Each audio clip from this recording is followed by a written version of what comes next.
You're listening to Mike Adams and Chris Savory, the record collectors from the BBC, between now and 9 tonight. Very special guest tonight on the Record Collectors is none other than Sonny Curtis, formerly of the Crickets and touring Britain at the present time. Welcome to the programme, Sonny. Thank you, Mike. It's a pleasure to be here. Tell us, how long are you going to be here in the UK for? Well, I'll be here for about another 5 weeks. All in all, I go to France for one night, and then I'm up in Denmark for 3 or 4 nights, and then back to London for a day or two, and then off on the road again. I have my last night at the Half Moon Club on the 17th of April in London. Some of your old colleagues, actually, from the 50s and 60s are in the UK at the moment as well. The rest of the Crickets are here, aren't they? That's true. As a matter of fact, no, it wasn't. It just was a happy coincidence, and we did a show together in Southport. I think it was last Sunday night, and it was really a big deal. That would be the Floral Hall in Southport, something like that. I'm not real sure what the name of the hall was. Was it a full house? It was. I bet it was too. And it was a good night. Let's go. I mean, the obvious questions are going to be about Buddy Holly and the Crickets, but you played with so many famous people: Eddie Cochran's last record session, Buddy Knox, the Everly Brothers, and so on. So I want to recount some of these memories. Let's start at the beginning. How did you meet Buddy Holly? Well, I met Buddy when I was in high school. I met him through a friend of mine who moved to Lubbock from Meadow, Texas, where I come from. He moved up there, and he met Buddy and Bob Montgomery, who was another guitar player that is now in the music business in Nashville. And he would come back down to Meadow on the weekends and tell me about these two players that played bluegrass, and I was a real big bluegrass fan, so that's how I met Buddy. He took me over to Bob Montgomery's house one day, and Buddy came over. And were you writing music then?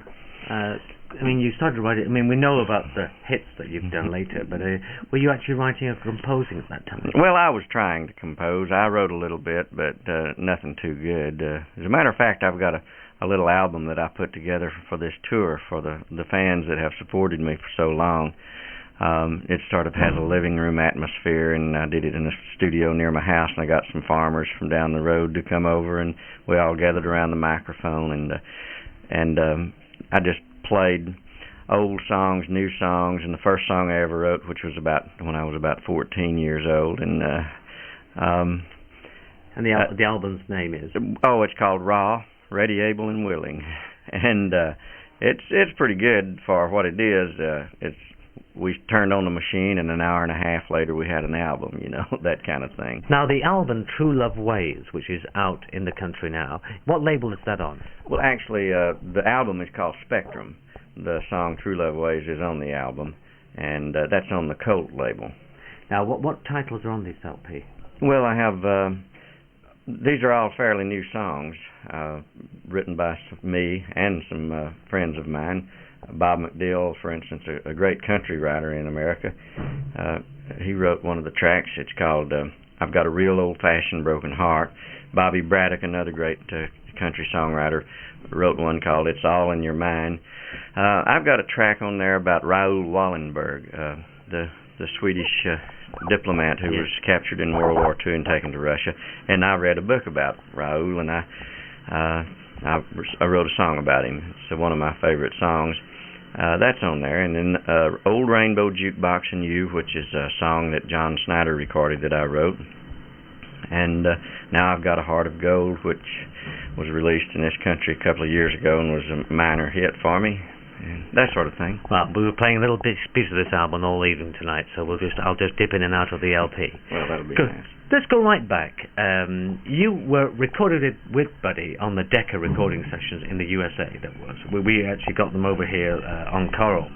Ace of Hearts, I think, also put out those recordings, and Rock Around Olivie and the original That's Right. That'll Be the Day are very, very collectible items, rare recordings as such.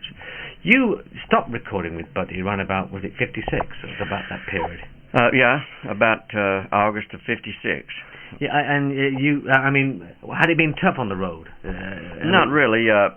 We had this group, the Three Tunes, and we had gone out on the road with some country acts like Farron Young and Carl Perkins was on a couple of those shows, which was great. And one Elvis Presley again. Well, Elvis Presley came to Lubbock, and we used to play on those shows because the local promoter would fill the bill sometimes with local talent, and that was us. But it was really fun working with Buddy. But after we got back from Nashville, we had been down there recording these songs, like Annie's Been Working on the Midnight Shift and Rock Around with Ollie V, and That'll Be the Day and that stuff. Blue Days, Black Nights, you may remember that. Very rare recording. And not rare in as much as that you can't get it now, but the original is a very rare record in the UK. You probably know that anyway. It fetches many dollars, that one. Yeah, well, I've been told that. We thought, of course, having a record deal with Decca Records would immediately make us big stars, and that's how naive we were, but we found out that wasn't the case, and so when we got home, things got pretty rough, and I was grown and out of school, and I needed to be making some money and making a living, and Slim Whitman happened to come through town, and he was looking for a guitar player. So a friend of mine who was a steel player that went on the road with Slim occasionally recommended me. So I left Buddy in the group and went on the road with Slim Whitman. And that's how I left the group, just mainly because I got a job. Generally, what kind of a person was Buddy Holly? You sort of on the road with a guy for a couple of years in the very beginning of his career. As another human being to another human being, you sort of sit by the bar and have a chat. What kind of person was he? Well, introverted or extroverted? He's, I guess, a little of both. That sounds strange to say. He was a very unique human being, and I did get to know Buddy real well. We used to all go out on dates together and double dates. I wasn't dating Buddy. Don't take it wrong. I've got the picture. But I used to go over to his house and spend the night, and we'd sit out in the car till we'd run the battery down listening to Stan's record rack out of Shreveport, Louisiana.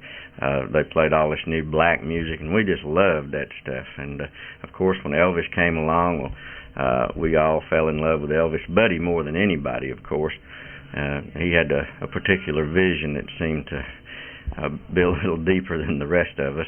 But we all liked Elvis, and we did an awful lot of hanging out together. And Buddy was a real confident person, sometimes to the edge of even being a smart aleck. But he was very exciting to be around. We would have falling outs just like anybody else, but was he very determined about his music? Was very knew what he wanted and so forth. One of the most determined persons I've ever met was Buddy Holly, I believe. He really had drive and a lot of energy, and we'd drive forever and get up on that stage, and boy, he would really give it to him. So yeah, he was determined, extremely. He used to even predict his own success. He'd say, "We'll be big stars, and it'll take us about as long as it took Elvis." And I used to kind of laugh at that, but I don't laugh anymore.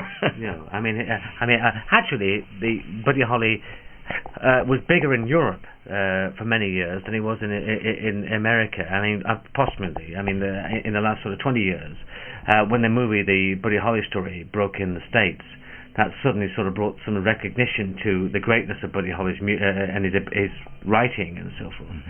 Whereas, quite frankly, we in Europe already appreciated that writing, yours included. Okay. And so but now, of course, it's become a cult in America.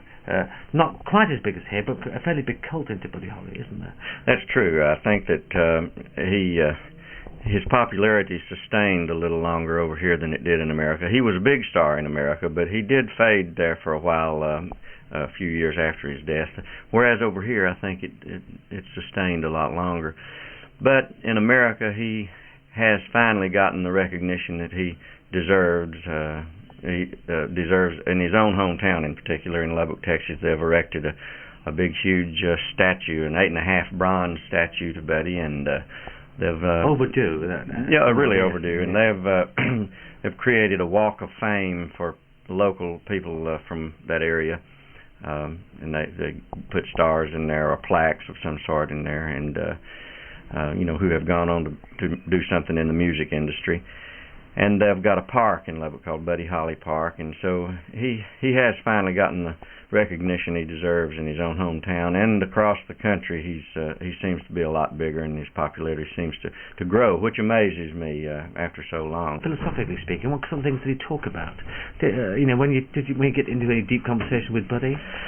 Oh, it's been so long. That's a real hard. And it's a hard question, but one maybe not been asked before, or not for a while. It is. It's a real hard question, and I have several good memories of Buddy, and he was very serious about his music, and of course, about all we talked about in those days was music.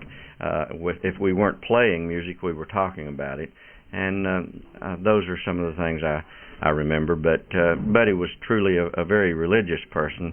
He read the Bible and knew it quite well, and I was always in there with him. I come from a pretty religious background, and I have all those underpinnings in my background, and so we used to have some discussions about religion and that.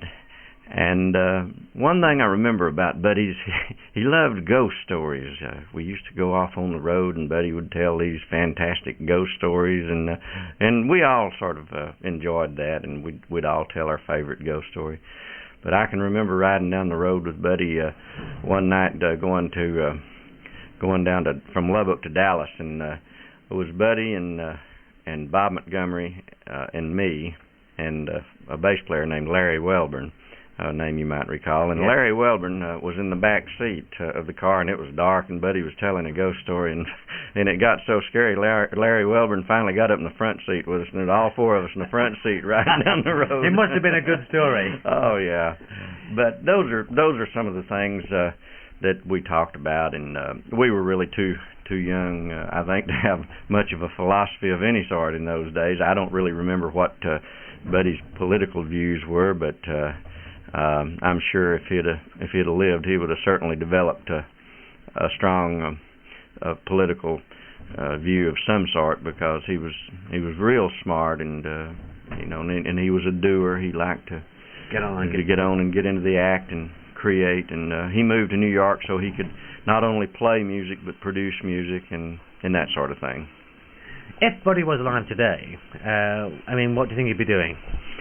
Well, that's another real hard one. I know it's an assumption, but what do you think he'd be into country music, or do you think he would have been writing musicals, or do you think he would just quietly sort of taken the money, the income from all the royalties from all his writings, and gone into farming or something? Oh, I don't think Buddy was ever that sort of person. I really have always thought that Buddy would probably have gotten really involved in the business side of music, music publishing and record companies and that sort, because he was developing a keen interest for that.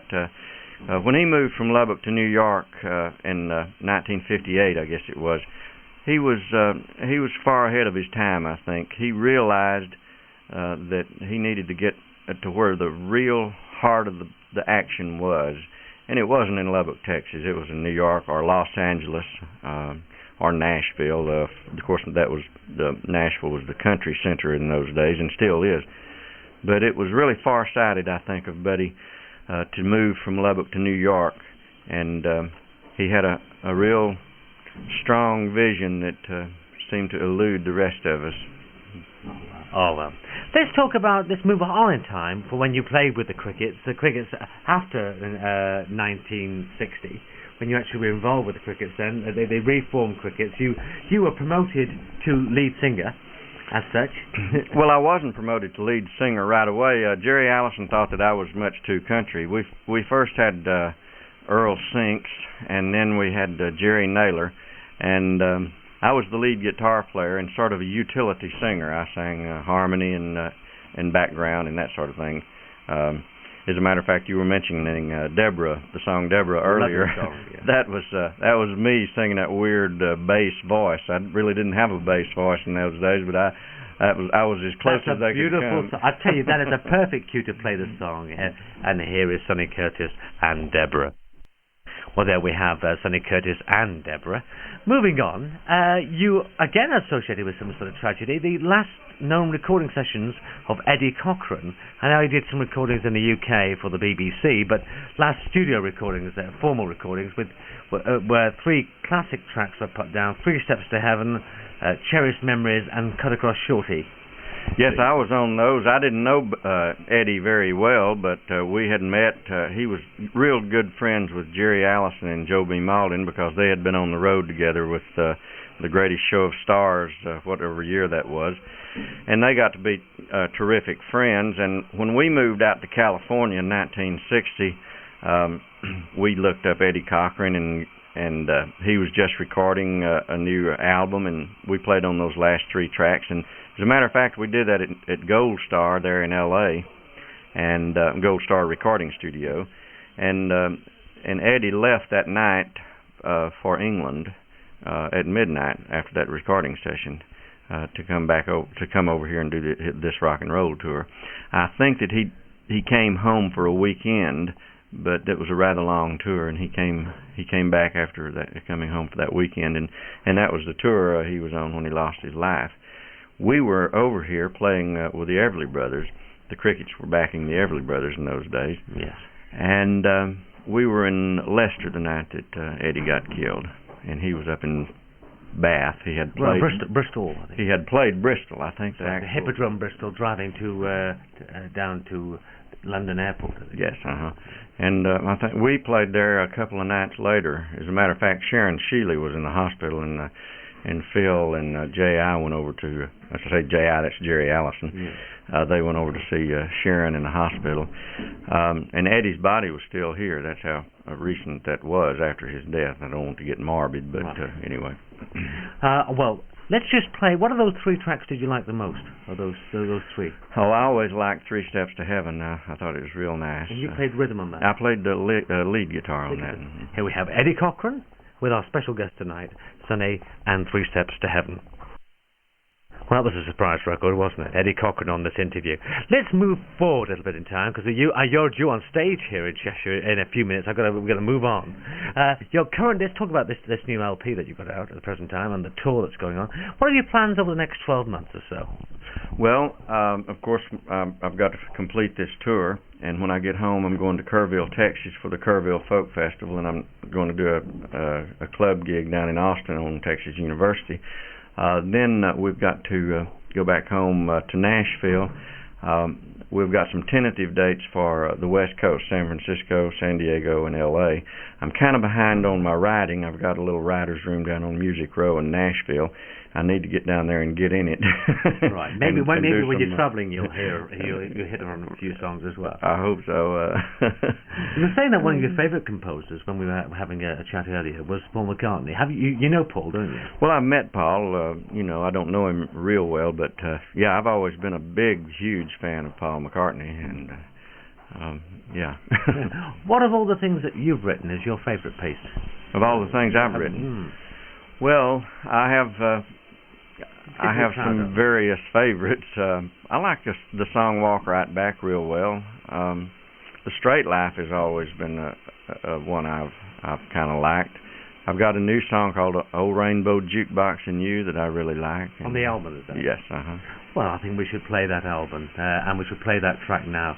Sonny Curtis, can I say on behalf of all our listeners, what a great pleasure it is to welcome you back to Britain, and as one of the founding fathers of rock and roll, our debt to you is enormous. Please return to the program soon. From Chris and myself, many thanks. Well, that's very kind of you. Thank you very much. It's been a pleasure to be here. Hi, I'm Sonny Curtis. Please listen to Mike and Chris, the Record Collectors.